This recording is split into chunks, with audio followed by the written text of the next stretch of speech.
helping hand, literally, coming from a Great Falls High School student. MTN's Tim McGonigal tells us how this student's love for science is helping kids halfway around the world. It's actually a lot like threading fishing hooks, really. 4 years ago, Cole Arthur saw a news story about a nonprofit called Enable that provides 3D printed prosthetic hands for people in need. He quickly grabbed on to the idea of helping out. We got enough money to buy a printer, and we just kind of started printing these. And we printed, I think it was about 60, 70 was our final total when we shipped them off a couple weeks ago. Money for the project came from a GoFundMe account and some donations from various businesses.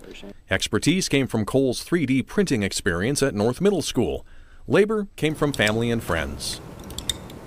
Instead of patenting the design, Enable makes the design available for people like Cole to produce the hands for distribution.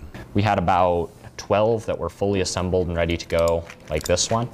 Those are going to help with leprosy victims in Vietnam. Other hands produced by Cole will be completed in Australia and some assembled by students in Japan.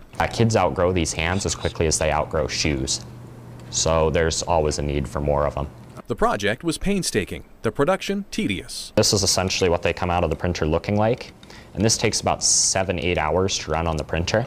It can take up to another 6 hours to fully assemble the hands, and like most technology, there's the added time of equipment malfunctions. Those printers are really fussy, and they'll break, like a part will break on them, and then you have to wait 4 months for a replacement part. Cole calls the project a good introduction to mass production and may even build more hands and work on improving the design. Despite putting in countless hours, he says the payoff is priceless.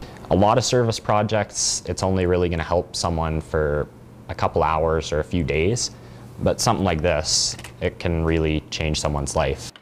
In Great Falls, Tim McGonigal, MTN News.